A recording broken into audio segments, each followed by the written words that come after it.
fun as well, and especially for all these young hearts and minds that have put in so much of labor and made this happen, because it was all last minute, and I think many of them have been up till 2 and 3 in the morning, have had to rehearse, have had to come here. They were out to go to Picos yesterday evening. I stopped them and said, do your demonstration right here, and we scrapped their entire Picos. And we're joined now by another legal stalwart, Sumaya. Thank you for coming. He came for the thanks too. Good target. So please, so please make it to the reception as well, so you can bound in a more social setting and find out more about some of the team members. I have transport is an issue. I think we can help with. Yeah, fantastic. We have office will have cars, right? Yeah, sure. You have. There's also one in car. But it's walking distance. Shishira's also. It's walking in the sense of yes, you can. It's a 10 minute, 10, 12 minute walk. 15-minute walk. Amongst the multifarious entrepreneurial engagements initiatives that Shishira has, he's also funded some CAB initiative here, right? Yeah, okay. So lots of businesses that he's taken a lead in. And it's a winning enterprise. There are CSR now. Yeah. We're keeping cabs for idea.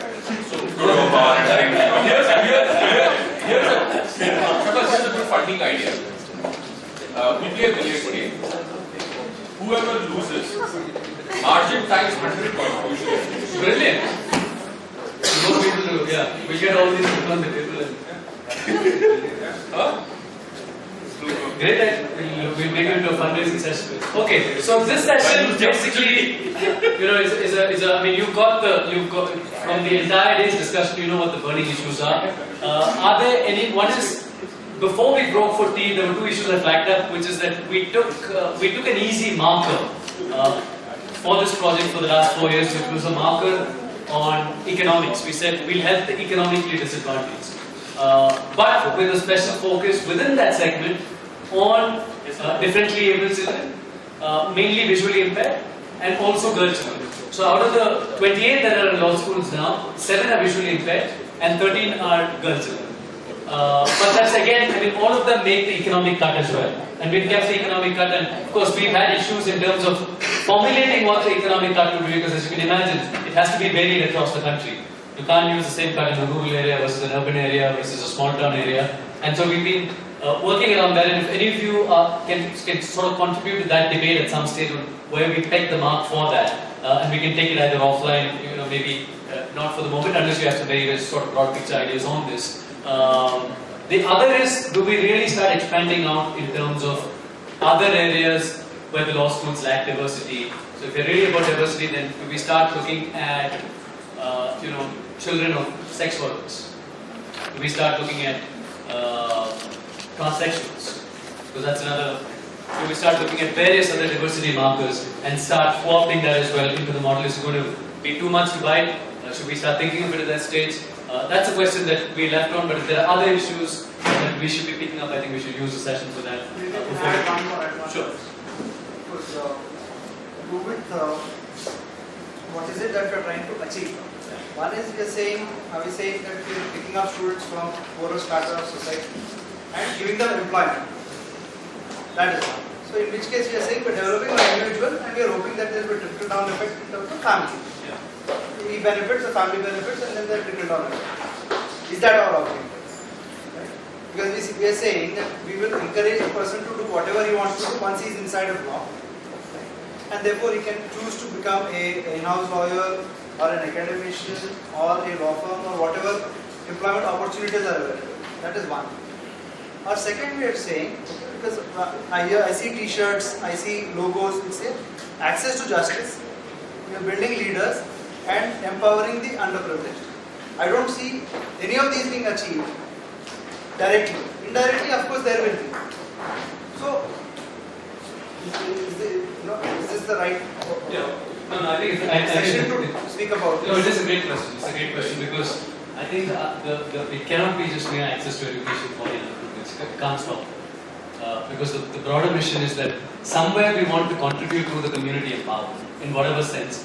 How we define that, how we mark that up, what categories are we going to use, I think is a discussion that we must have on the table. So we've been very, very reticent about it in one sense because honestly, how do you capture when a community is empowered? So the easy way out is, if I give someone a stable career opportunity from a very low income family, and let's assume it's a salary, a very big figure salary, as the law graduates today obtain, which helps their families, is that by itself enough? Two is, if we want them to take roles as community leaders, we're facing two kinds of pushback options. So one is, I tried reaching out actually to a lot of graduates who came from, who are now in very senior positions, who entered the NLU network fairly early on, from very, very underprivileged backgrounds, and have now risen to fairly decent positions within the legal firmament. And the pushback I got from some of them was that they were slightly hesitant to support the project, and were slightly hesitant to be involved as well, because they didn't want it to be a marker, right? So if I'm training you, and this is something that we get from the community, that just because I'm differently able doesn't mean I'm going to train out to be a lawyer to take up the cause for differently able. And I don't want to be identified as such. So how do we build up this notion that we're building you as a community leader, or we're not seeing you exclusively as just doing the work of the community? Because I think leadership is far beyond that. You can be a leader of your community in many, many different ways, but how do we capture that? And I think that's a key challenge. And what do we tell them? Because a lot of this is communication, right? What is the message that we communicate? And with scholars, we're having this very interesting dialogue, because for the first time we gave them contracts. For the first time, we said, please sign these contracts, because out of 42 students that came into the law schools, 12 just dropped out. And some of them, without even calling us, telling us, engaging with us, some had genuine reasons, but others just thought, I don't want to do it, right? And I don't want to be bothered explaining it. And we said, look, there must be some commitment after we spent so much of time training you. So let us get it. Of course, we're not going to enforce any of these contracts in a legalistic manner. We said, there must be some moral thing that's put on the paper, that we're spending this money on you, we're spending this time on you, we picked you, and there's certain minimal obligations. One of which is that if you're going to tell us today that if I get NLU, Jodhpur in Rajasthan, which is far away from my state, I won't go. You need to tell us today, right? Because then we're going to think through whether we need to start investing resources into someone who will only go to the law school in their country. Because if you're from Hyderabad and you will only go to Nalsar, the chances of getting you only into Nalsar are fairly remote compared to getting you into one of the law schools across the country. So we can also accordingly decide. So what is the message that we use with the scholars? And on the contract, I think some of them had apprehension, said, no, what does this mean? So we're trying to communicate that this is our intention, not to get you into a legal wrangle, not to really, really impose something on you that you don't want, but because we're facing these problems. And two, I think the communicating message that we're trying to work around, and we want to get a fix on it, hopefully with inputs from all of you, is how do we communicate to them, A, that we're not doing this only to bring them into the law school and give them a job, but also to give them some sense that this is about community empowerment, and that they should work in some way towards that, or at least be conscious of that. And that's something I'm going to leave on the table. The second part is the multiplier effect. How many of the non-aided students have community in their minds? Right? I mean, take a law student who is not really funded, who's funded by his parents. What does he do with his law education? To the extent he contributes, So I think we rely on the multiplier effect. My vote would be for that. Rather than make people feel that you were funded once and this is something. I mean, it has to come from within. You can't legislate that. You can't contract that. So we will endeavor to give them a legal education. If that makes great citizens out of them, that makes great community leaders out of them, great. We have fantastic commercial lawyers who have zero sense of community. Right? Highly successful. They may not think we are spending time in a valuable manner this Saturday. Tough luck, I mean, that's part of it. And if the intention is to allow somebody to finish his complete choice in what he or she wants to do, I don't think you can be disciplined. Yeah, so there are two things, right? One is, one is you can be, I gave two examples of people that were in very high-paying corporate jobs, but had given back to the community in some sense. Now, should we are we happy with the current norms around law schools that don't bring in a socially conscious, community-oriented perspective? Because in legal education, at least I can tell you that when we start with students, and we need to test the assumption, we tell them that we want you to change society in whatever way. Yeah, so we will Right? So do we, all that. I'm not that's saying what I'm saying. So we are consciously emphasizing on the fact that we want you to make a difference, even to normal students. So, and if we go on that theme, then I think the community empowerment part ropes in, sinks in somewhere with that. we'll take the horse to the water. We can't force it. No, absolutely. But I'm saying that can we at least take it to the water? What norms do we do to take it to the water? Is merely giving them a job taking to the water, or is taking to the water the fact that you've got this powerful tool in your hands, now use it for the betterment of society in whatever way. Circumstances are what make people community conscious. But Shamla, And the catchment area we have necessarily present circumstances which will make 99% of them community leaders. and look at it this way. No, but No man becomes a hero without circumstances that made him a hero. Shimla, look at it this way also. If those idea scholars stand here, continue to participate in the idea program, you're making leaders of them. You're giving them the opportunity to stand up and say, I benefited from this. Yeah. I am a role model. And at a very early stage in your life, you're being held up as a role model. One simple condition You are a role model. is 10 years after they've graduated, when they're well-earning members of society, they need to fund another school. okay, perfect. We had Perfect. In fact, that's the discussion. I'll just come to the financial point. On back on Murli's point. Back on, Contract that or does it have to be? yeah, I'll just come to that. Contract, if you change that endowment as, I'm just coming to that. for example, I'm So, just, we had a discussion. one second. So one is the point that we can facilitate, by throwing open options which will sensitize them to the fact that we're building them up to be leaders, right? So one option is the workshops, leadership skills training. The other is something that I very briefly mentioned in the morning presentation. Can we really find a way to get them to see the power of the law in solving community issues like when they're in law school? Because anyway, they could have participated in legal aid camps and other things, but we're making this a little more real, a little more contextual, and we're giving them clinical legal training on the way. And that kind of exposure, informal exposure, without a strong moral norm or a moral imperative, we tell them, we're going to expose you to a wide range of activities, and that will in itself instill a sense of community, instill a sense that you can use this powerful tool to cause change for the better in whatever different way, without being prescriptive. so But that's examples make it clear. An IDIA scholar is exposed to a lot of legal aid work through his law school. yeah. But come placement day, if It's he your has choice. a job offer in Goldman Sachs, Correct. he shouldn't be saying, I'm an IDIA That's scholar, not, yeah, absolutely. so I will not go to Goldman Correct. Sachs, I will go back to the community I came from. Absolutely. That can't be obligation. But we want him to do one thing. If he comes into a JSA, we want that idea scholar to say that I'd like to spend 10% of my time pro bono.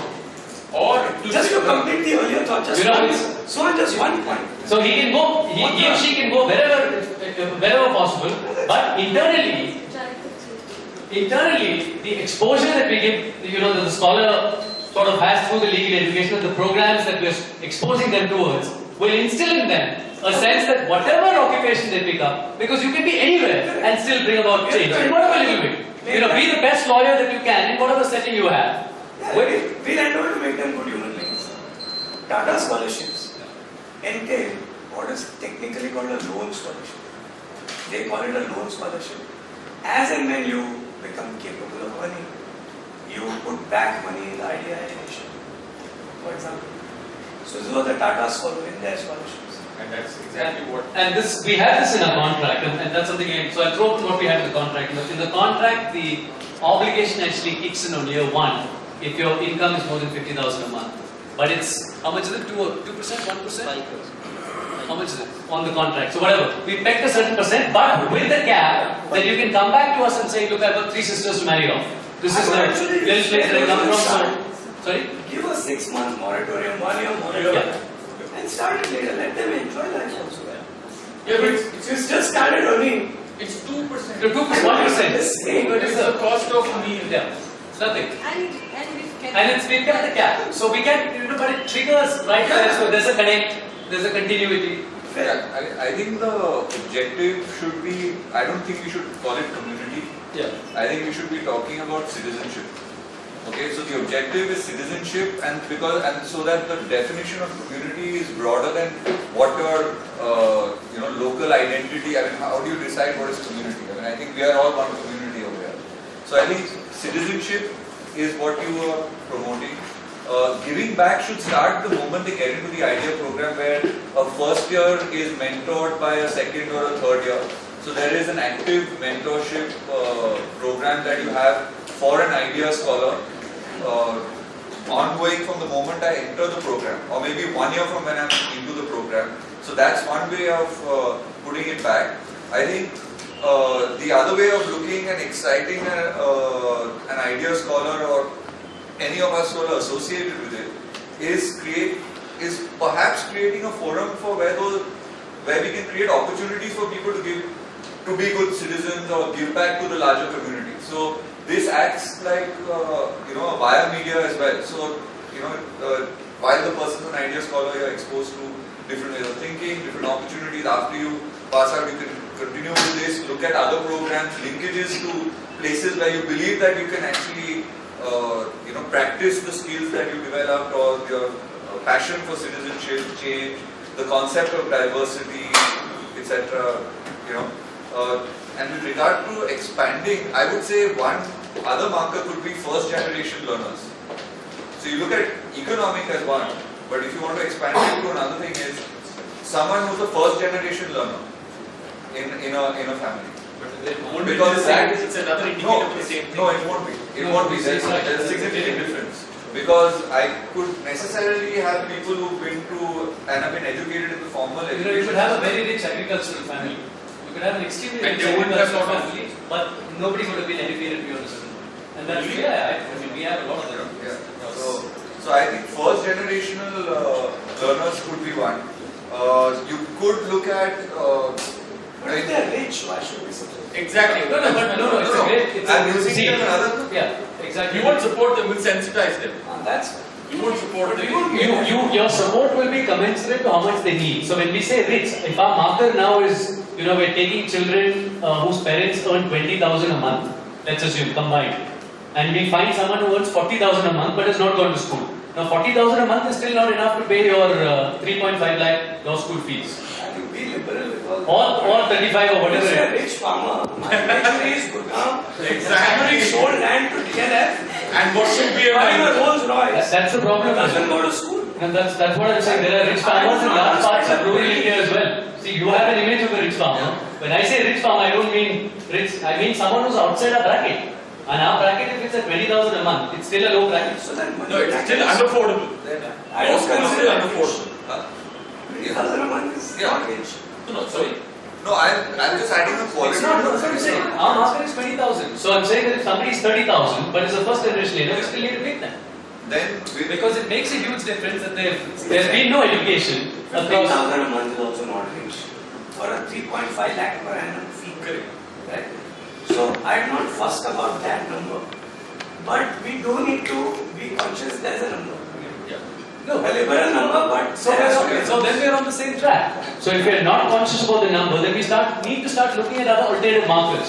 So an NGO that be conscious about a Be number. conscious. Keep it as a liberal number. so that's what I'm saying. So you're not very strict about the number. So which means the Think number. about a number which is liberally computed. Correct. A lakh per month, I would say no, I would not support it. I wouldn't. Yeah, I Shambat, One second. So we'll keep a range. We'll keep a range in terms of the number, but use other markers. And I take that as so it need not just be the economics in terms of income, but also other markers. So for example, some of the NGOs what they use is because there's an inherent problem with income as well. Some of the times that you certify income is through a certificate, and that certificate can be rigged, right, in a variety of ways. So we've got a mass problem in terms of actually using income markers for the reason that those income markers. in law school we had people in our classes Absolutely. who were wealthy, landed, and were taking scholarships and using the scholarship for buying their flight tickets to See, go. Absolutely. See, let's be very clear also. That- In our 50,000 marker also, an IAS officer couples skills will easily fall. Okay, what do they take home? 20,000, 25,000. They are the powerful genetic Exactly. And that's exactly why we need markers. But law is more a check We're on the against same endowment. point. These We're on are the guys same point. need to empower. No, that's exactly the same point. So therefore, within that economic marker, we need other markers. So we will give preference if we can find other indicators, because with income what we're also finding is income, we're not sure if the income is actually a valid income certificate that they're providing. A lot of it is fake. So we need to, we have one of our directors, we have one of our directors who's now become an expert in evaluating candidates. So he goes down to the homes, he inspects, finds out how many houses do they own. Yeah. Is it only one house? Is it rented? Do they have a television? Use What amenities do they have? Use the BPL marker. Absolutely. So Questions that income are there by on itself. BPL, identifying BPL is actually a very, very good way of seeing a combination. Absolutely. So a combination of markers even to establish the economic underprivilege in this. That's one point. And two is we need to move beyond the economic underprivilege. So one is within economic underprivilege, income by itself is not going to be a stable marker for us. And second is do we need to move beyond the economics. But I think that if you are, whatever the, I tend to agree with Soap to an extent that if you are set a benchmark for an economic parameter, Yeah.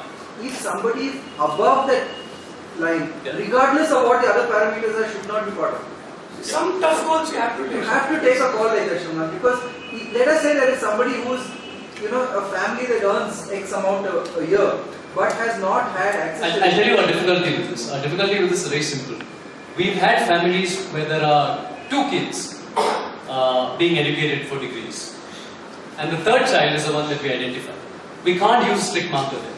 At the same time, if we hike it up to a more liberal standard, we find that more come into the fold are, the amount of time that it takes us to screen, etc. is far more. And they will also, it's easier to rig at a higher level than at a smaller level. So we're, implementation wise, we're on the same page. All matters of classification pose this problem. Right? I know that's what I'm saying. Either on one side of the line or you're on the other side of the line.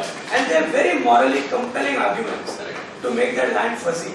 In all matters of law and policy.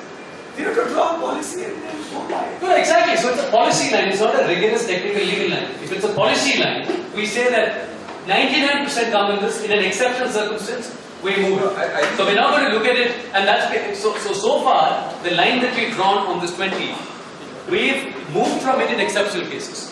But we need that flexibility. We can't keep it I as think a... we need to look at whether the education or the access to a legal education will act as a force multiplier or not. Yeah, that's And the measure of force multiplier can vary with, you need different parameters to be able to understand force multiplier. For example, you could have a situation where there is, in a community, there is a woman who wants to study law, but the family says, sorry, you have to go and do home economics, or you do this, or you do that, and is not being able to go and study law and needs access to funds to be able to fuel that. And that let the trustees be the And that's judge the of trust. That's why you have a scholarship type of committee that looks at that. Yeah, what we should be wary of is what happens in corporate educational trusts.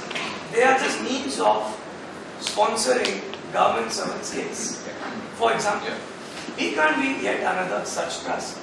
And as you get more and more CSR support, oil companies, whatever, you will see pressures. You will see people saying, I'm supporting IDI, and every few months you will get a CV. Iska kar do. Meets all your markers. No, your MP, the local MP or the MLA will send any you minister, any bureaucrat or a is going to start sending CVs your way, and this happens in any other NGO. So you do need to keep some sacrosanct economic marker, and let the trustees be empowered to take a call on. As he rightly says, Which is exactly what is happening. I'm really sorry. I think in some sense we're forgetting that our target group is the underprivileged section. And privilege is not necessarily equal to your income. Like an IAS couple earning 40,000 rupees per annum is massively more privileged than a Dalit family earning 40,000 rupees per annum. Right? Because if we're targeting the underprivileged section, then multiple markers in that's the point. and with respect to, if you're having other pleasures, posting CVs on the hand, if you use the marker of privilege, if you use that as your sort of metric, then that CV that's probably coming to your doorstep is a CV of an individual who is very, very privileged. So that CV can again be sort of tailored to ensure that it meets our requirements on paper, which is where the requirements of paper need to be in a range and not necessarily a strict number. Yeah, so No, I think that it's- example, if somebody does send a CV, it's definitely black. No, not necessarily, because I think there's Person who has access to an MP clearly is not underprivileged, right? no. There are I will few be access CVs on this. Yeah. There are If a people who are constituency actually- member comes to you Yeah. and says my son wants to get educated, Yeah. I'll forward it. Please Yeah, forward. That is his duty as a leader of the I mean, constituency. he is how we evaluate You have something, Manu? Okay, so in terms of discussion, so do you, I mean, so if you were to use a, I mean, how many of you have worked on BPL and other indicators? You've worked a little bit. So what is a good income level for us to keep? You don't actually have an income level for BPL on that because you actually go through a list of 20 something questions right now, depending on which state you are. Okay. And based on that, you actually, so whether you So own even a within the house. state, you have to differentiate between rural, urban, small. Yeah, so there is also whether you have a, if you have a house, do you have a papa house, do you have a TV, do you have So a can we get some of that model? Arnab, why don't you sit with Zohan, get that model and let's see if that is a more robust model to implement rather than just a Yeah, you need to be careful about the states because states like Tamil Nadu are distributing TVs and riders free. Yeah, no, absolutely. Correct, So, right. no, there has to be a geographic zone. And I think some of the other indicators that you can use is that the HRD ministry or even say rural development has actually mapped out districts and blocks and other things. Yeah, no, not just on BPL, but looking at how far education has penetrated into a particular area. You have the least developed districts. So can you help with that? Yeah, so that So let's get a data is rigorous, available. because I think you're all right. I mean, unless we have a rigorous model that will at least, which we can't be accurate, but we can broadly suggest that by and large 90% or 95% of the time we get it right in terms of the candidates that we pick up, because he does a very extensive job of actually visiting most places, most homes where we pick up, and even the local teams that go there interview, they make sure that they go to the house, they interview the parents, the teachers, and various others to actually get a good sense of is the child really from an underprivileged background. So the It's painful work, but It's very necessary. No, but it's important. I think the more rigorous we make And which is why we should raise money even outside fees. No, I'm This is also very valuable work. So also it's when you're targeting, I mean diversity. So for example, if you look at parts of say Western UP or you look at Murshidabad, Malda and communities or South 24, I'm just using places which I know, then those are dark spots on in terms of human development index, in terms of education, health. So if you get applicants from there, but you also need to do the second level because you don't want a Kiran Bedi type of situation where she used the Northeast quota for her daughter's admission into medical, So The Prime Minister. So you need to BPL, is it a concept or does it get reflected by a certification like a card? No, you can get a card, but the fact is the card is based on the fact that there are questions that are there. That is fine. So you can say that you have a BPL card. If you have a BPL card, then that is No, we go back to the indicators. Sorry, we are not going to go back. Your There are a lot of BPL cards that are issued. Without we go back to the baseline indicators. You do go back. No, you do. But what I'm just saying is, if someone sends an application with a BPL card, I mean, it's something that you. It's prima facie It's a prima facie proof. We obviously look at. How is it different from my question? If someone is unable to get an educational loan to go through a national law school, I think that we should take that into account. I'll tell you why. Because there are like if you're looking at 3 lakh a cost, like not even 3.5, even 2 lakh an annual cost of going to law school. I can think of a lot of people who do not come across as really poor, maybe middle class. Even they cannot, afford this kind of education. Okay, they can afford it through some education loan. But I'll tell you what, above 4 lakh, if you want to take an educational loan, you have to keep collaterals. Okay, I have gone through this myself. Like I do educational loan. My 67,000 a year was my fee when I joined law school. Suddenly they changed it and made it 1 lakh, some 40,000. And my education loan ran out in my second year suddenly, right? Which was supposed to cover me at least till 4th year, ran out in my second year, and I didn't know how to, fund it. And bank said that you give a collateral. My parents didn't have any property to show for collateral. No, but I don't think from the discussion, what I at least this is my view is that we are looking at the diversity piece, and within that, the affordability question is one thing, but I think there should be other diversity indicators that ensure that. So it's exactly the point that Mr. Moili made. It's the point that Mr. Moili made, that he said that I will get some of my PSUs to support candidates that IDEA supports, which looks at the diversity angle, but I will also at the same time ask them to support people who can't afford a law school education. I agree. So I think we also need to be clear as to what we are trying to achieve. Also with the new fee structure, Yeah.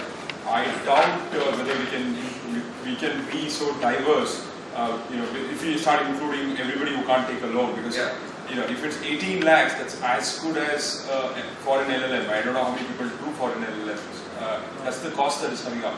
So, I agree that we have. Those are candidates to look at diversity, but No, that's not the parameter. That's something that you don't economic look factor, at. that is one of the criteria. Right? There are other criteria, you look at them, but when you are considering just economic factor, do not discount these people. Because it's, and I suggest why, because if maybe someone who's in a middle class may not be very poor, but he may be a better, like you may be it may be less costlier for us to put him to training and get him to law school. Can I just, this is the discussion a bit. We're really looking at what are the markers for underprivileged status in some way, right? So one is we've got a clear income, but which has to be in many ways augmented with other factors that we need to look into, and we'll get the BPL indices for that, and you will help us with that, and we'll get some. So Arnab, you need to work very closely to get what are the BPL indices that we can use in a comprehensive sort of format of markers that we use to come to an overall conclusion. I think you'll have to go at the macro level thing, and then. So economic, Micro. Correct. So economic underprivilegedness we can get through BPL markers plus income level. Now what are the other indicators that we use for underprivileged status beyond the economic? Because economic, I think we broadly got it covered here. Beyond the economic, we look at Development black spots. That's what they say. Sorry? Development black spots. Okay. So What, you like what? So you get Kalahandi. No, so you get, there are spaces which are mapped out, saying that the education in that region is like absolutely dismal, or a particular type of, not community-wise, it's region-wise. Chhattisgarh, UP, district-wise. So one is just the territorial diversity, which is Kashmir is underrepresented, northeast parts are underrepresented. There are all these black holes, as we call it, within the area. So how do we identify that? And how do we put that down? So we got some sense of that, which is why we picked up Kashmir and we picked up parts of northeast, but not in a very scientifically rigorous way. But he's got data, you see. It's about The government has data out there, which is very, it's sort of. Tribal belts, maybe. Tribal belts, like traditional tribal belts. Yeah. That would be one of those platforms. So now I think we should go for two criteria. Yeah. Broadly. One is poorest of the poor. Okay. We are not trying to target the middle class to try and get them into our schools. Yeah. The lowest class, even if they are able to reach this much, we have achieved. We don't want them to go there. People already here, they can go slowly. But who are here, they take forever to reach even this. So I think we should target this segment. The middle class will be low-lying fruits for us, easy targets. They'll already be going to convent schools, but they can't afford. Right? So premium school. So yeah, I agree with that. We should target the lowest. Go to the lowest. Okay, the poorest of the poor. One. Second is amongst this, you will find Muslims and Dalits.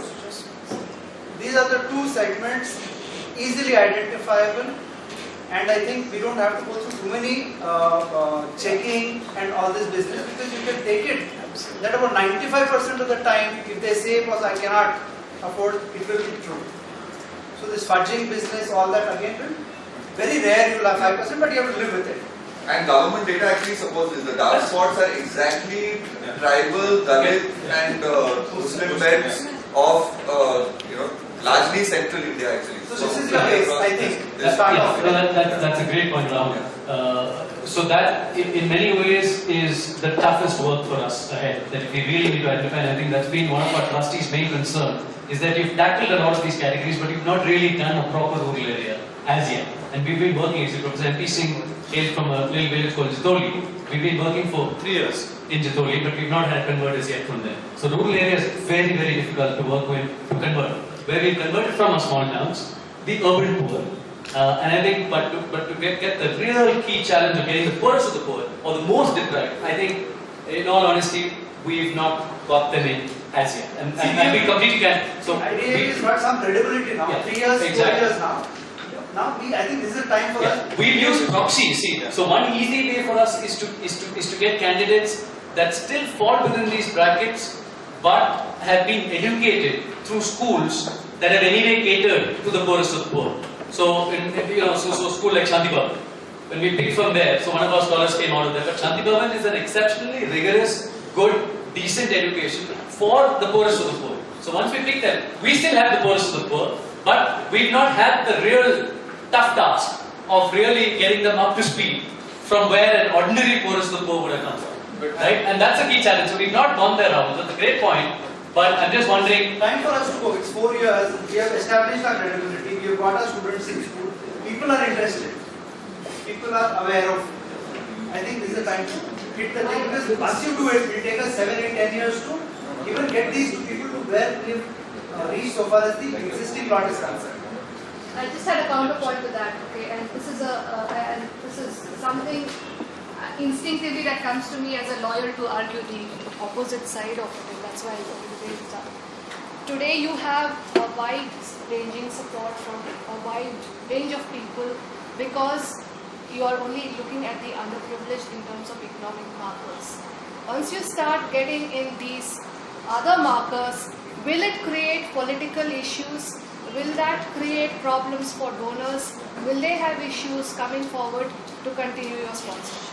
So please wait. Yeah, so that's a great point. I mean, I just want to throw that out because that is exactly what I would have asked as well. But that's a great point.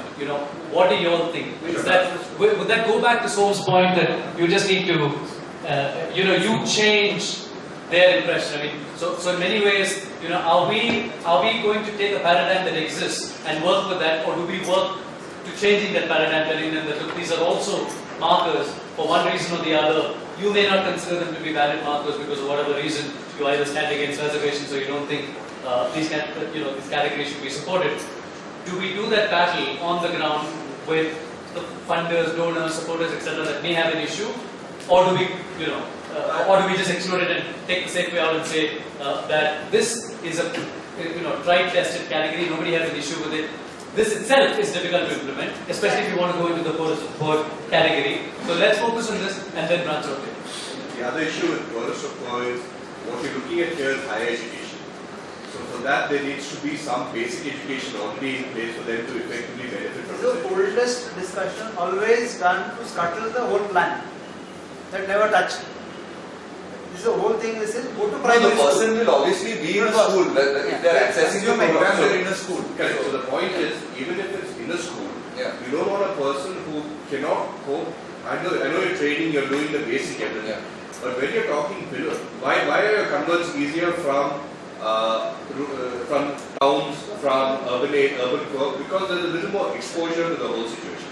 So while your intent is right, it is very difficult for higher education to pull someone out from nothing and put them in. Not necessarily. His point actually is greater. I mean, in our experience, and I'll just share our experience, his point is actually a very relevant one because we're finding that the poorer we go down in the scale in terms of lack of exposure, the more difficult it is not only to get them into the law school, but once they're in the law school to act. I mean, we need to really ramp up our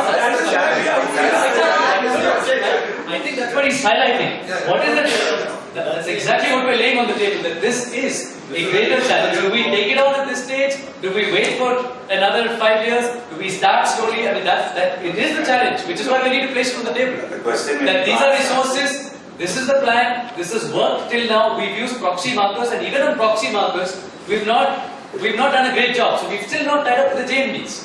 Because JMBs are great proxies. The Jawahar Navodaya Vidyalaya. The General Naidu's here. He's been, he introduced us to the JMBs and we've been trying to seal an arrangement with them. But the JMBs again are locked into this idea that if we have to do collaboration, we'll do it with people that are doing the IITs. Law schools, in fact, we didn't get too much of an audience with them, but we'll hopefully shift that around. But the JMBs again, it's the government doing the job of picking the poorest of the poor from the districts, slightly smart, putting them into good educational institutions. So even with the proxy markers, we've not done a great job. So let's keep chipping away. These are challenges we have to face. At the end of the day, do we say that we need to show 50 students? So now let's say we go beyond the poor of the poor and get 50 students. Or do we say even if I find only 10, I'll stick to 10 and do a good job and struggle to find that next 10 and the next 10 I'm for the latter. and keep chipping away. That's the question we need to ask ourselves. I Yeah, I hear you. I mean, I would it's go a- for the latter simply because we've got a great idea going on over here. I mean, idea in the sense, IDEA. And it's a great movement, a great enthusiasm. Just let's not bite more than we can chew.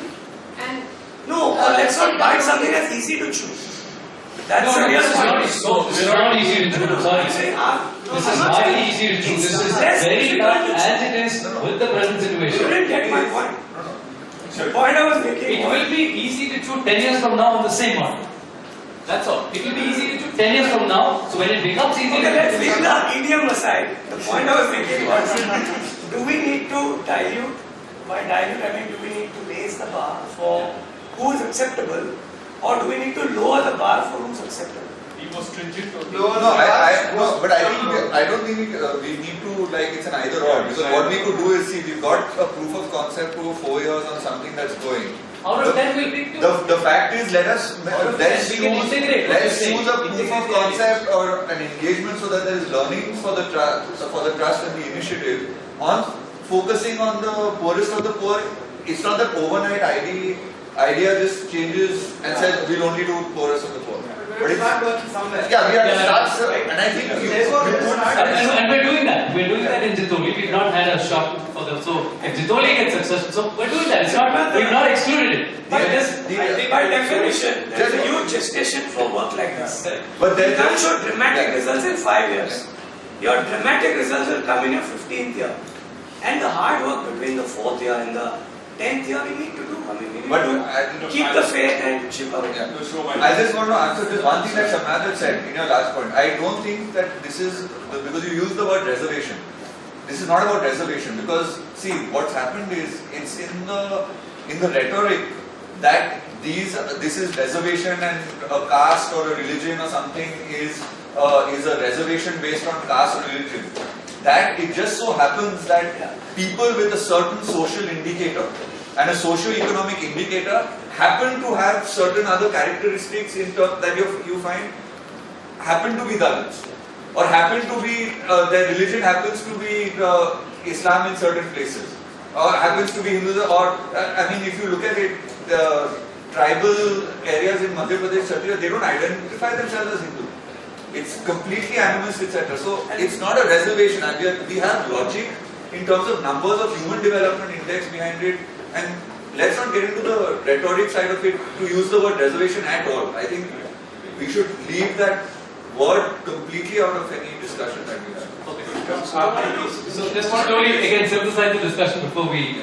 So one is we'll continue with the present. The large majority of the focus and the resources will be on not just on urban poor, but on the poor that are picked up by intermediate institutions and trained so that our level of training. I mean, synthesizing all of your points that we don't want to, we can't afford to have too many resources. Our main resources going into substituting or augmenting even their primary education at this stage, right? So we continue the majority of our resources within the present model, and some parts of it, as you rightly said, we'll chip away, and we'll start moving into areas that are much more difficult. With the notion, and I think it's great that you said this because the message that we can use to communicate, I take your last point, that even to funders and others will say we're doing this, but don't expect results today. So we've got a 33% strike rate because of the fact that we've addressed all of these, we broadly found candidates that are not the poorest of the poor, that have, that are not in the bottomless sort of segments. We've had people that have been trained through intermediate organizations, but we need to start addressing them as well, and we will, but the gestation is going to be much more. But So that's what we are communicating. But this model will have to is not taking into consideration certain other factors which is going to be more burdensome. You're going to have, right? Say this lot of people who are say educational or awareness wise or whatever here at this level, and you're saying you choose 4 who are right here, and you're saying I will use the same resources, the same standards of teaching. They are not the same. No, they're not. That's what I'm saying. So more burden on you. That's exactly what I'm saying. We are going to do more burden so it's going to be a more high intensity program for the more difficult areas. Let's go here. Let's put all the resources here. No. And work out. So I just want to bring some reality check here. Like Because when then it you have was two sets of 1 year questions. training. So So one second, Rahul, so you're saying that we pump in all resources into the poorest of the poor? Yes. We don't do what we're doing now. We're spreading ourselves thin. We don't have resources, we don't have manpower. And we are saying we'll have two sets of people who are not But then the only funding, Rahul, that we have will all dry because we won't have any hits for the next 10 years. The only challenge, You won't need any funding. only challenge is What I'm proposition. No, but It's not a funding problem. No, but I tell you, if you're looking at policy, How will you but no, I will not check. How will you How will you want to do it? add something to it? No, no, It is, I think to run the program is 1.5 crores a year. That is what you got. Tony and Pramod agree with you. For 1 year. Who's going to give the next year? We are using too many idioms. Let's break this down. When we mean poorest of the poor, we again mean a number. At the end of the day, we need to define a number to work with. And that Like whether it's here or here, what is here and what is here is all going to be again. See, you go into any least developed district, there is specific allocation for education in those areas. Okay, that you can tap from the collector of that place. And so we can identify there's a list of which are these districts in India. The other is you go into any district that is marked out as Naxal affected. There is funds for communities, and you're anyway going to find people who are already in school. I mean, there is that disciple of Vinoba Bhave who's running that thing in Chhattisgarh for tribal girls, which are all first generation learners. The IAS officer. Yeah. No, not IAS officer. He was It was a the government run program, not an IAS guy. he got funding for that, but Vinoba Bhave told him to go there and set it up, Reach out to a school like that, sends, that has about 120 tribal girls who are first generation. Somebody from our team was supposed to write to them, to this Chhattisgarh school. We put it up almost 2 years back, but it was never done. Because that's a great idea, which is to partner with institutions. And it goes back to Pramod's school. Pramod's school. This was circulated on the Idea team leader list with the link to the school and his interview, the IAS officer's interview. So there is a concern I had. I just wanted to keep it up. Can I just finish that? So one is to locate partner organizations such as you're mentioning, which would then make our impact much more meaningful, because we cannot, the only reason we are able to do well in Jitoli is because Professor Singh comes from there. He's got his house, we can go stay there. If he speaks to the school, they let the school kids off. So we need an area that is somewhere locally supported, where we have support. So if you know of any organization, I can give you in Sundarban. My yeah, So what are 4 states which are least developed as focus states? So we don't even need their money, we just need their support. can you Like write what Professor Singh does for you. Can you They write that ensure to us? school open for you. So that I'm making of. Yeah? Okay, so please, Oxfam. Nisha, right? Anyway, you better put Nisha. I'm sorry, I won't let you. So one of the concerns I had was, look, if, for example, you actually decide to put all your eggs into the fact of working on the poorest of Rome, I think what it would just require with regards to funding and all of that is a change of focus, which is you basically explain that your focus is not in getting a certain numbers right away inside the law school to increase a certain level of diversity. But you're walking towards a scenario where generally the fraternity, generally the discipline is going to have a certain degree of diversity. That's a fantastic point. That's a completely new point that you brought on the table, which is how do we measure impact? Right? Our impact is not just people coming. That's a great one. The second thing is, I think MORD comes up with a bunch of skill development schemes. Now, I don't think we would fall within skill development schemes yet, because we're basically more education. But I believe that is something that you could propose to the MORD, where you can work on something similar. I know for sure that in West Bengal there is a whole bunch of these skill development schemes that are working, and they're doing pretty well actually. So that's one of the things we should look at, a similar scheme with the MORD. So we write to the MORD and ask them to, we maybe make a proposal of some kind of a scheme, and they can help us, because they do have a significant amount of budget which goes into all of this. Which in itself all the paramilitary, BSF, CRPF, all of them actually have huge budgets for working with youth in those places, and they will actually fly them and keep them and sponsor them in a city where you actually have and put them in a Kendriya Vidyalaya or something if you identify. Brilliant. So I think it goes back, just 1 second. It goes back, Shishir, in fact, about a year or two back when we were making our pitches to various corporates and other funding, in fact, said the same thing, that we can't just measure impact by just people going to law schools, because if you've reached out to 15,000 students in 150 schools, that is impact, because we've spoken to them about what the law is. We've spoken to them about, we've given them career counseling in some sense. We've given them one career option.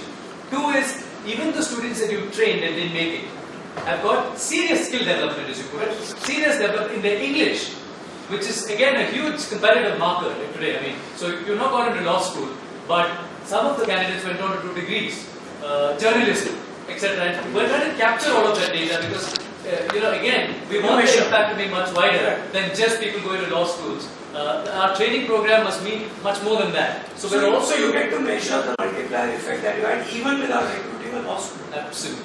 Absolutely. It should be documented. Right? Yeah. Sorry, you did introduce yourself. People. Good to meet you. So, Shabna, just one thing just to be clear here. When we say diversity, what are we trying to cover with that? Yeah, that's one thing we so when we started the project, I think Yogendra Yadav had a paper on diversity across Indian institutions, and that used a variety of markers. So there was all sorts, from gender to poverty to sexual preferences to it was diversity across the board. As you can think it, how many other differences we can see between people as we see in society.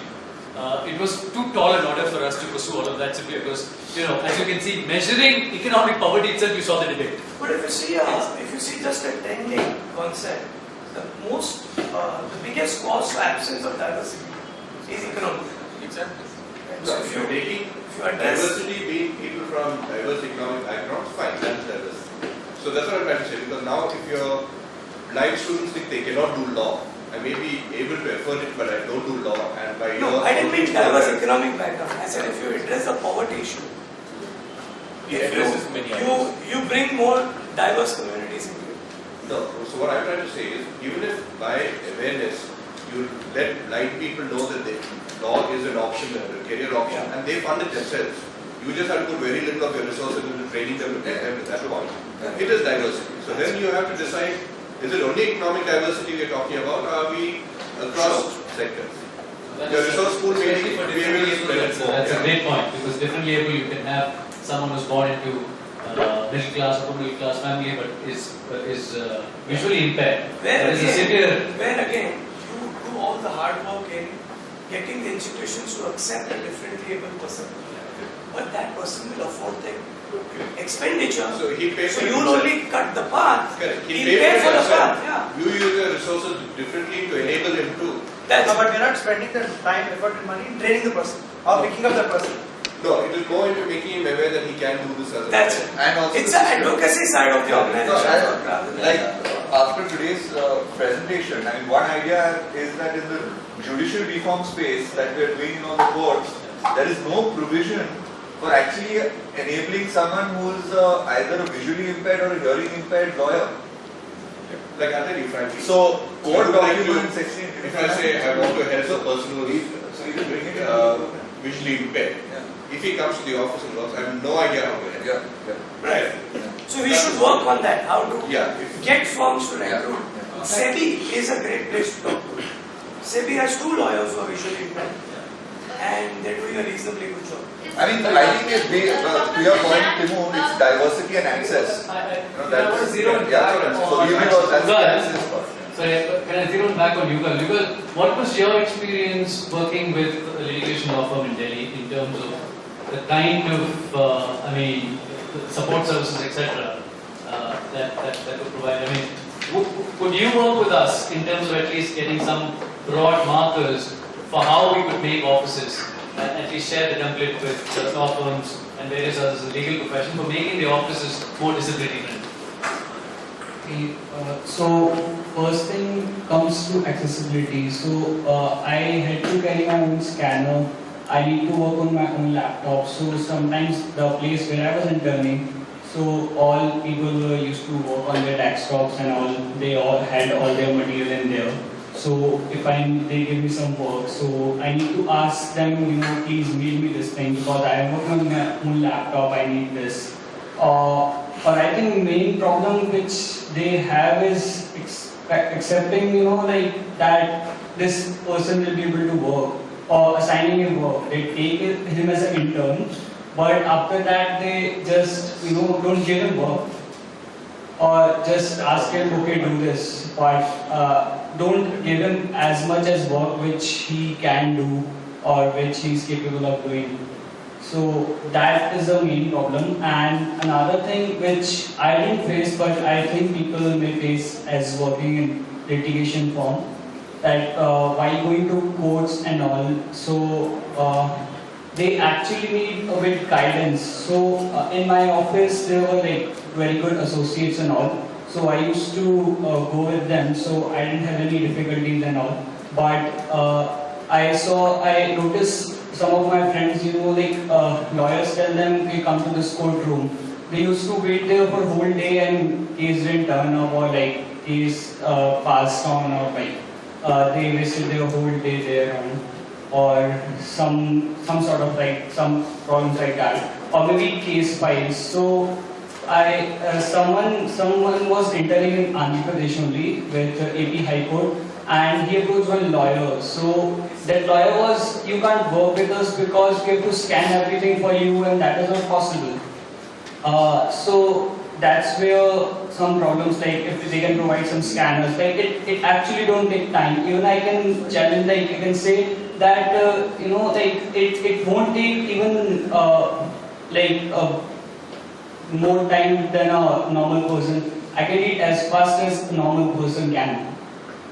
That the frame of mind of people that it will take more time, or it like it's a waste of time, or we won't get any result out of it, that needs to be changed, or some.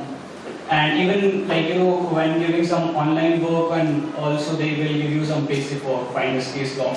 Even they even if someone has monopatra access, right? Like firms don't have that much access for people, so they will tell you like do normal Google search. You can't handle monopatra, you can't do this, you can't do that. But actually there's a need to change that, and it basically, I think there's a need to change frame, like thinking perspective of people, like how people can work, like. And another thing is accessibility. They if firms can provide scanners, if they can install there's no need of one software which won't take even more than 5 minutes to install. Like you can install JAWS in that computer and it will work for, like that person can work on that. And even it doesn't affect anyone else if he wants to work on that computer. So that's what I think should be done. Sorry, there were 2 hands up there initially, so I want to give those students a chance to address this, because Yash has worked on disability and Ashwini also may have worked on it. So why don't you go first, Yash, Ashwini, and then we'll come back.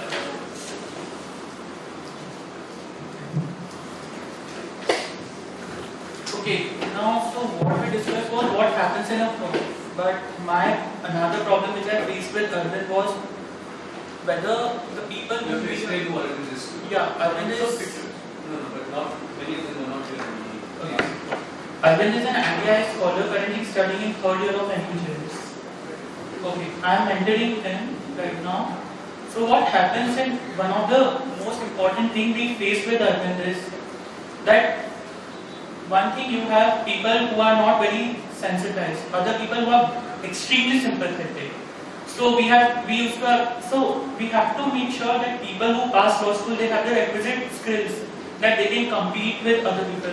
Now we used to have teachers who used to give us 40 pages of cases in a day, or 60 pages of cases. And every single teacher throughout last 3 years have made exceptions. They do not ask questions to him. They will, okay, you don't need to read. Okay. So, his projects were done by other seniors who are extremely, so we have to make sure that when they pass, they have the requisite skills. And we cannot ignore that fact also. Getting into law school is not enough, or getting the degree. We have to make sure. One more point, Vishnu Uradi is an IDIA scholar. He is visually impaired and he is in NLD right now. He has a problem with economics. He cannot see because it's a very graph-oriented subject. We spoke to the dean and he said, well, he just has to cope up. and that's just point blank he said that, and we couldn't do anything. So I was wondering if we could, I don't know, probably bring out a notification from the government. I don't know, like that could be saying that for visually impaired students, such and such amount of crafts. Like for us, it is out of 10. For them, it would be out of 7. That and another. Give another, yeah, or give only word problems and not just. So what we did at NUJS with we had an economics teacher who was actually very sensitive to this, and so he would not just put up the diagram on the board, he would actually explain the graph immediately. Because you can just give the mathematical equation. That's the solution. And he said a different paper for everything. He said a different, exactly. So he subjected him to the same figure, but in an alternative format. So he said you can't see a graph, you can't identify the diagram. But I'm not going to take off the entire graph component for you and the learning from the graph. I will substitute it with a mechanism that doesn't have the diagram, but will have the same rigor of teaching that I have. That's the exception. Exactly, that's the exception. But we need to get that as the norm. No, that's the challenge. We need to get that. So I disagree. Suggestion. We can find to translate all this into something I can constructively. So, can we come out with a simple handbook of what a lawyer or a law firm needs to do to make his office environment friendly for a visually impaired person? I completely take his point. We all feel sympathetic about it. Send someone to us tomorrow. Are we equipped? Tell us in that handbook what we need to do to make that environment friendly for that person. And let's get it done. And if there's an internship period coming up, give me someone who wants to work with the judge. So we put it in the Supreme Court because the e-courts mission mode project is being rewritten right now. So and all the high courts are revising their rules. So this issue needs to be brought up. So you could, as the Idea Trust, get Justice Mukherjee to just address a letter, or you write. So you could write this needs to happen immediately. Because more learning from this goes ways. In the next 2 days, the Chief Justice is going to finalize his letter to the government. So if you could write a letter and as the Idea Trust saying that this is something that you need to build into the phase 2 of e-courts mission mode project, and a letter should go out to all the high courts when you're revising the rules in all the high courts that you have to provision for visually impaired or hearing impaired. Let's look at one thing. I just want to find out if our own house is in order. Is our website disability friendly? It's not right. We need to, in fact, we were getting that done. Rahul was going to do it for us. Rahul Charin, who's in fact an advisory board member, has been helping us with the disability, but as many of you know, is unfortunately not with us anymore. But Rahul was in fact working, so excellent suggestion on the handbook, was precisely working on this. Getting a handbook for law firms, for the legal firm, and was actually working extensively with the government of Kerala to make the entire state disability friendly. At least insofar as all the public departments and the government. No, they have to. There's a mandate now after we. Yeah, but nobody does it. So he was working with them to implement it. There's a law. No, courts are now, every court has now been made access friendly. Okay, disabled access. But it hasn't gone into the registry part or the court part of it because the law doesn't cover that part. It only says disabled access. All government buildings have to be disabled access. Just for the record, without all this technology, the best stamp duty lawyer in Bombay was a visually impaired person. Sir, even Dr. Kalyan. The principal of Government Law College was the longest player, was a visually impaired person. It's like, without this internet and computer. Yeah, I have a visually impaired colleague who teaches with me at NUJS. We go to his room, you see stacks and stacks of cassettes from those days. Mother used to record. He still has them. So Dr. Kalyan is also, and I think he's I'm not sure if he's the director of Brain Week, and he's visually impaired. I learned under him, so I can talk to him.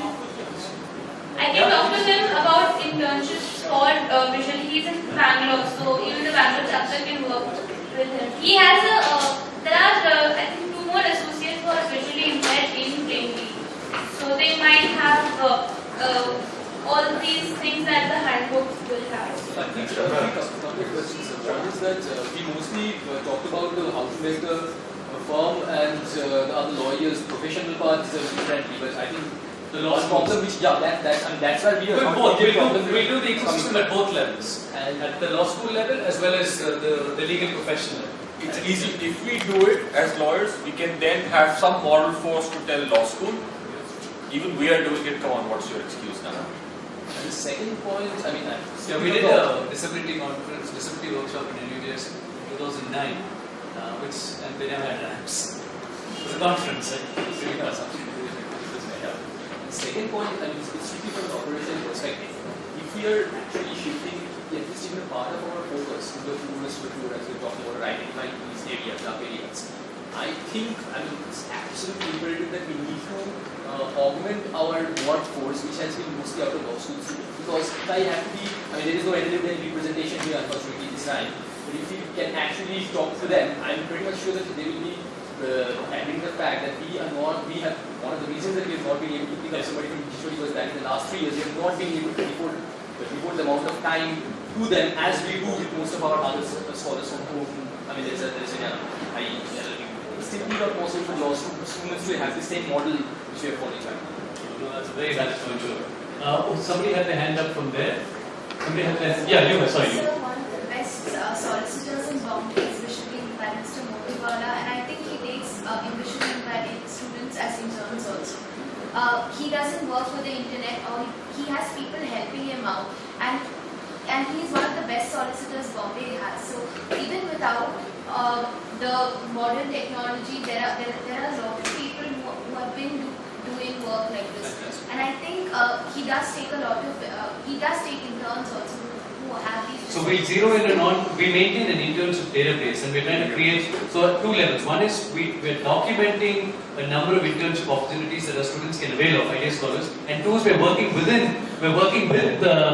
industry and with law firms and with others to really open up more internship opportunities for our students, meaningful, because Murli rightly said when Yugal was mentioning that they don't give me work, he said it's a case even with other students that you just bring in interns, but you don't give them work. Right? Exactly. And it happened a lot. I mean, it's not for him, it's for all interns. That's what he needs to understand. Most firms are of filled with interns recommended by somebody there to please, client, government, whoever. So give them a chair to sit and go. Absolutely. So the intern racket is a problem. There is not really an intern. There is no discrimination there. Everybody gets the same treatment. So exactly. So can we use your help in identifying places to make sure that when our scholars go in, they actually get trained? Because this is the only period in which they get some, the clinics in law schools are a big joke, as many of you know. Nobody does see these clinics at least within the NMU network that I know of. So internships are the only places where you can get some sort of skill development. Yeah. And so can we really, we'll share our database with you in terms of these are the places which are friendly towards diversity, towards IDEA scholars, and who will actually give them work to handle them a bit, because you need to use that time and space well. How can we better that? How can we maximize the opportunity? I think that's again a question that we want to throw open, and we really need your help on. Because we really have to use those opportunities and those things and help them map out their career trajectory, because the internship, if it's used well, by the 5th year, as Yugal rightly said, in the morning he wanted to be a human rights lawyer, but he's sort of rethinking that. He's got another 3 years to go, so he'll sort of, by the time he's 5th year, fine. But when he's in the 5th year, we want him to at least have explored a wide diversity of career options, right? Exposure in different areas of law, so that he can then take a quick call and a good call on where he wants to start his work. But that's really a commitment from Som to say he will take on an intern. Not that JSA will take on an intern, for Som to say he will take on an intern. For me to say I will take on an intern. At times it's organization driven. I know, but to make that commitment and say, okay, I will take him on. And I will. Let's take the first step of educating the workplace for how to make it friendly for getting work done. Yeah, because if you say I'll take and then the admin says, okay, please tell me what I need to do. I need to know what software to install. I need to know what scanner to install. I need to know what other requirements may be. To give you a real example, I have negotiated a full exit from a listed company by a Canadian private company. Negotiation counterpart was a completely visually impaired lawyer. Entire transaction with revisions, tracks, no difficulty. Right? He had his software. He knew what to scan in the mail I sent, listen to it, and he would respond in seconds. But we just need to know what to do to enable this. To do that. So we'll get you a handbook. It's not just timeline's 2 months for the handbook. Shut up. Nothing more. 2 months handbook out, we send it out. It's not just the infrastructure part. It is also being sensitive but not patronized. Yeah. Because they should be trained to be able to handle negotiations by themselves without being patronized through their training. That's the point we heard about Arvind, right? Yeah. That we're not preparing him for life in the real world. Yeah. You're just coaxing him out till that point. Absolutely. That's and not only that, we had a student at NUJS who's now doing his PhD at LSC. Moez, he was graduated second in his batch with no additional help from the university. I mean, nobody knew who was writing what paper, right? It's blind mark.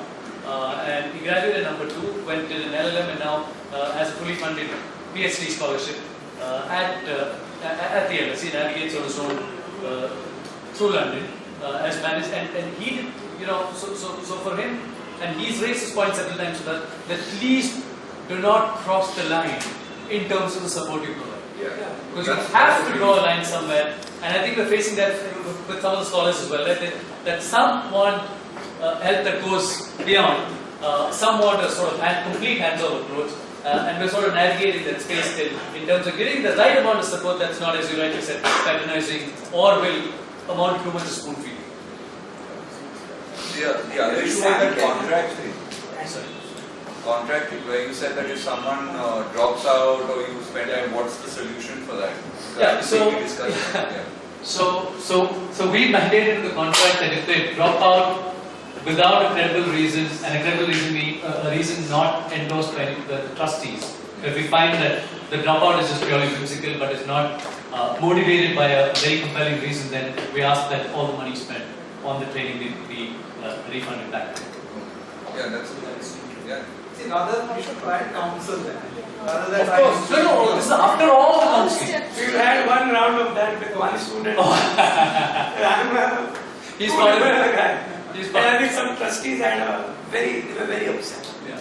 And ultimately they gave another chance. Yeah, absolutely. See, I believe our scholars, even if they lose 1 or 2 years, that's not matter. No, absolutely. Of course, yeah. Absolutely. Yeah.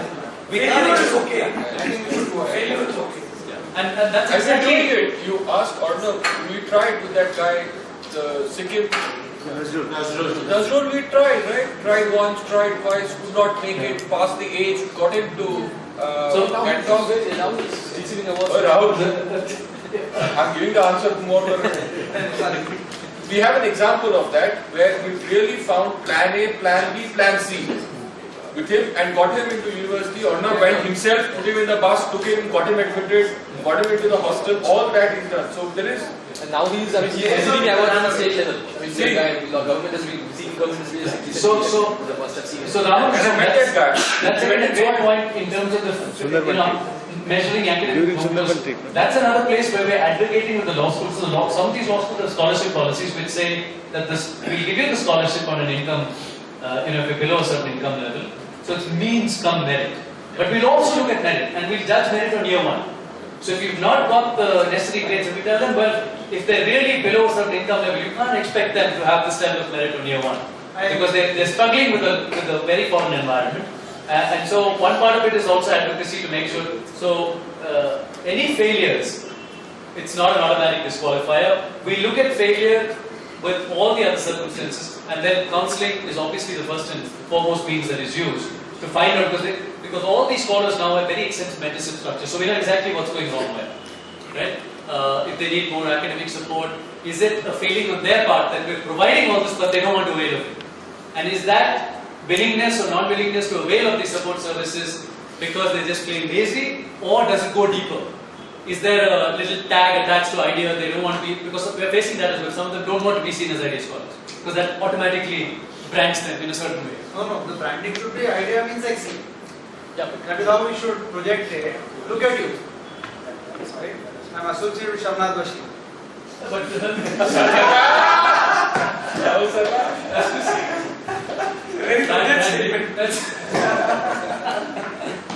Yeah, but it's a real good, because they think that since ideas mark, has these certain markers, and the college is seeing it as certain markers, so that's again a cultural issue that I think that can actually be addressed since this year we have so many persons in the camp.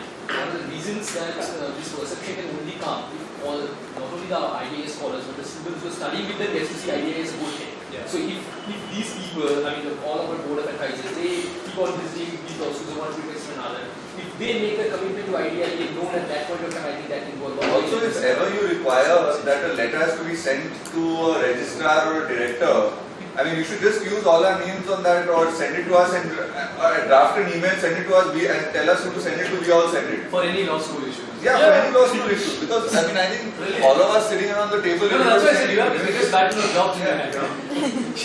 Not just that, I mean, these directors, etc., they don't want to look bad in front of you.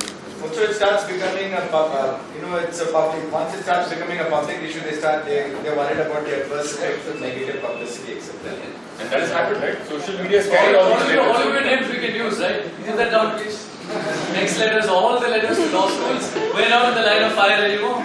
No, what you should do is send a draft that we can just forward. We like to read it before you send it. One quick glance at it before you send it. Yeah. Just trust it.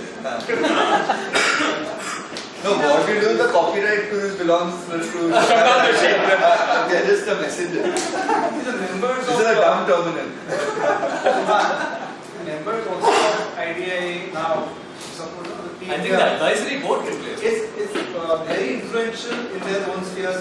Som here, Tony, Suman, Murli, they are very influential in their spheres where they are. So I think maybe a good idea to also set up an alumni of IDA scholars and the people who are supporting. They can draw the IDA scholars and they can draw on the strength of each of these people. And it can be at various levels. Range of IDA. Okay, yeah, I think that's a great point. So that brings us to maybe the last discussion because I know she's keeping time, which is that we have now various groups within IDEA. So we have a board of advisors, but that's been growing almost every month because anyone who's contributed ideas or has contributed significantly, we want to place them there so that there's a lasting engagement with IDEA. But we also want to form a very core sort of brain group trust of people that we can engage with more regularly. So if you can sort of volunteer for that, whoever has the time, the bandwidth to engage with us on a more regular basis, maybe once a month, we have a Skype call or a physical meeting in one of the cities. I think that can go a long way because really, I mean, once a year idea is great, but if we can do this more occasionally so you can track the progress, we can get more ideas. And I think just the fact that many of you have very vast networks. So I think Sohan made a very good point when I was he told me he's helping a school somewhere and I said, do you ever sleep because you're doing so many things? He said, no, I don't do anything. I just use my networks. So if the school needs something, I connect them with something. I don't go there and spend time. It's not very high intensive. And I think that's true of all of you, that you have extensive networks that are very, very powerful. And we want to see what those networks are, so we leverage those in very significant ways. So we've got networks with an NGO, and Som has an extensive network. He does a lot of work. He's on the board of Oxfam. So Oxfam can open up in terms of collaboration. And we can explore some opportunities there, like you said. You have with the government, you have with a lot of the industry players, and now hopefully with government as well, given that you've taken on a lot, you're going to take on a lot of advocacy work with the government. Som with SEBI and with a lot of the government offices. With legal industry, with Rainmaker, and Rahul again with the number of your clients that you service, and a lot of you in different ways. These networks we really, really need to leverage. That's the only way we can grow. So it's less time for you, but more suggestions. So if those of you, I'm going to reach out to you separately. If we can form a sort of brain trust for IDEA that can engage much more regularly with ideas along the way as we proceed. And also we thought that we'll nominate about a couple of IDEA champions every year and keep it rotational. So those of you who in a year think that you can give us a little more time and can take on a big role, so it could be as simple as what Murli is doing this year, offering that huge course that will generate revenues, to come back to fund a lot of the IDEA initiatives, but will also contribute to legal education and will also ramp up. So it's a great branding exercise for us, and it is a great ecosystem initiative. And since given the time and the effort, so if we can have a couple of you that are willing to do one initiative in a year, but a big initiative, and we sort of nominate you as idea champions. I think that can also go a long way. And one, it becomes a branding exercise. Two, we have actual impact on the ground. So whenever Som is ready for a trek, we get to it. And any other moves that will enhance the awareness around idea, two, help us generate support from across the board, and three, tie us with other entities and outfits, because that can be very, very powerful, and we found that. Tie-up with schools, with the Kendriya Vidyalaya network, tie-ups with JNB. Leveraging tie-ups and networks is far more powerful than us going individually place to place. And I think we really need to leverage that. We've not done it. I think we've been 5% into leveraging networks. We've not done it, and we know that several of you are connected to several networks. So just open those up, even in terms of funding. We've got a lot of clients, we've got a lot of people that are willing to do this. Make the introductions, please, and with your support, we can go there and actually take the impact to a different level. Okay. So, with that, unless there are any more other meeting like this is very useful. Right? I think it was a correct platform to be able to get the right level of inputs. I don't know if there will be much to do every month. So, trust me with this. I mean, we'll make it. Not start once a quarter or something. Or reach out whenever. No, it will be more of an execution discussion. Exactly. I mean, we discussed all these great ideas. No, it will bring more rigor to our work. If you don't need it so much, it won't get done. You will need it next year, but I think and not only that, it will bring more rigor to our work because of the questions you ask. So we can build in more rigor into the work that we do. In some sense. It's a smaller group. Yes. And we can do it even through Skype. We don't need to. But I think it would be a whole day. A big. No, of course not. A big meeting like this, you could be an hour or doing twice a year. Yeah. Meeting like this can happen twice a year. Yeah. Twice a year. So we would touch is mentoring. I think our first oldest scholar who's now in the third or fourth year, now it is moving. So maybe the team leaders can do anything on the mentorship front now that they are about to graduate. Yeah, we completely forgot to touch on mentorship. So mentorship, we've run it very, very informally. We're building up the expertise on that, but we've not got formal mentorship training. Yeah. Do any of you know any organization that does? I mean, I connected with an organization that does mentorship across India for school children, by and large in terms of career counseling and a bit of mentorship, and they pair them up with people within industry. Yes. But they give those people training. In mentorship, we've not done that. There's this girl who is doing trilingual in mentor trainings, and a bunch of our law school kids have started a mentorship initiative. I don't know, she mailed me sometime last year. I'll put you on. Brilliant. Please put that down. Any other mentorship connections? Yeah. Sorry, I just want to voice the. Because sorry, Varun is actually the mentorship head. Yeah. He is the team leader for the mentorship verticals. Varun, please. I'm just a little cautious about any formal mentorship training. I mean, of course, I understand that it needs to be streamlined a little bit because mentors need to understand what their obligations are and their minimum level of involvement in the relationship is. But you mentioned that, I mean, NLS in the National Law School model is based on this whole buddy system. And this whole buddy system is someone who is already adapted to the environment of law schools, and he only passes on that knowledge to the first year student, right? And that's essentially what we're trying to do here, with the added component of the fact that this individual might not be well versed with the English language and suddenly might be thrust into an environment. And with an external mentor. Exactly. So we have an academic mentor, we have a social mentor, we have an industry mentor. Now with the academic and social mentor, since they're students, I'm a little apprehensive of how useful the formal training will be, and whether that formal training, how much will it tie in with the specific like the nuances of each environment. I mean, the environment in NASA will be different from the environment in NLS. So the key is but we can an approach and a method that you actually, which is the standard that you apply, and you with data points that come in, you will be taking decisions on that. But it's a little bit of process. But training in science, you use technology later, but we don't even know what the science is. So we don't even know what to do as a member. I'll give you an example. So everybody here who's worked in an English firm, you have had trainees. Okay? Before I had my trainee, I was told to go through a workshop to what to do with my trainee, so that he gets the most out of it, I get the most out of it, I understand what the training program is, what are the things that he's going to suffer from, because he's come from law school straight into, and he's going to be sitting with a partner who he's going to be scared shitless to even open his mouth, or he's not going to get good value out of it. So we're trying to put out how do you set this agenda, How do you break him into the firm? How does he have, what is his life going to look like in the firm? So that I don't kind of slow him down on a Monday evening when I really want to encourage him to go and play cricket. So how do I get him to feel that yes, he can go and play cricket, or he can leave, you know, at a particular time and not wait for me because I'm actually going out for dinner and I have 2 hours to kill. So these are little things that will make the engagement between the master and the trainee work to the benefit of the trainee.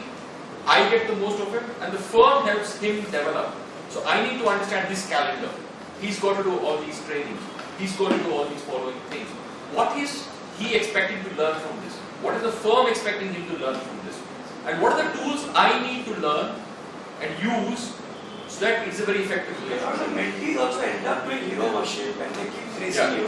Yeah. Then the engagement really doesn't happen. If you say you're great, I'm so happy. Yeah. You're fantastic, you're my role model. On the other end of the spectrum where mentor and We mentee have no idea. I mean, one thing could be when you enter law school. But I think we found the first trainer. I just walked into that one. The only one with English talker over here.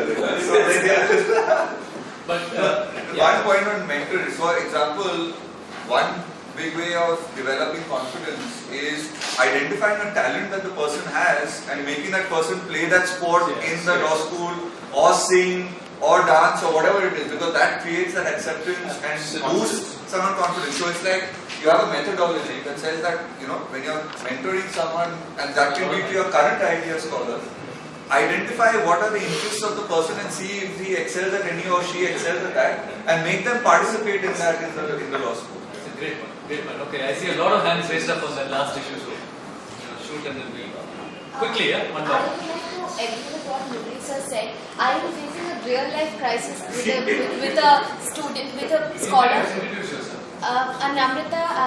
I'm the team leader for the Kerala chapter. We have two IDI scholars, and one of them. And their chapter is working. I mean, Kerala chapter. You know, we again had problems kickstarting it. It never worked really well for the last. So I think without coming on board this year, we're beginning to see that it's really ramped up. So I really want to. Go for both Kerala as well as Rajasthan. Yeah, Kerala and Rajasthan are two new chapters. Member of SETI, who's now senior professor in education. So I can. Who's this? K.M. Ibrahim. Yeah, I thought, yeah, you should definitely be K.M. Ibrahim. He's the only one who stood up for Professor Gopalakrishnan when he was thrown out of USAN. Very good. He stood up for many things. Sorry, we interrupted you. I'll definitely go to it. And the problem we faced is we had this scholar, Suraj. Suraj is his name. He totally, I think a training program should be given to the scholars also, so that they let the mentors talk to them. He doesn't cooperate at all. He doesn't want to tell them their marks, his marks. He's like, why are you interfering in my personal life? I know IDI coached me and all that, but then, you know, you can't just ask me my marks. You can't just interfere too much in my personal life. You can't tell me what to do. You can't tell me to make friends when I don't want to make friends. You can't tell me where to intern. It's my wish whether I intern or not. It's totally not possible. I understand that, and I'll find there are trainees who have this kind of thing. I'm a trainee. This is what I have to do. Sometimes they say I didn't get a seat I want. So the common problem is they want to do, let's say, IP. They get chucked into capital markets. Okay, so they had this whole mind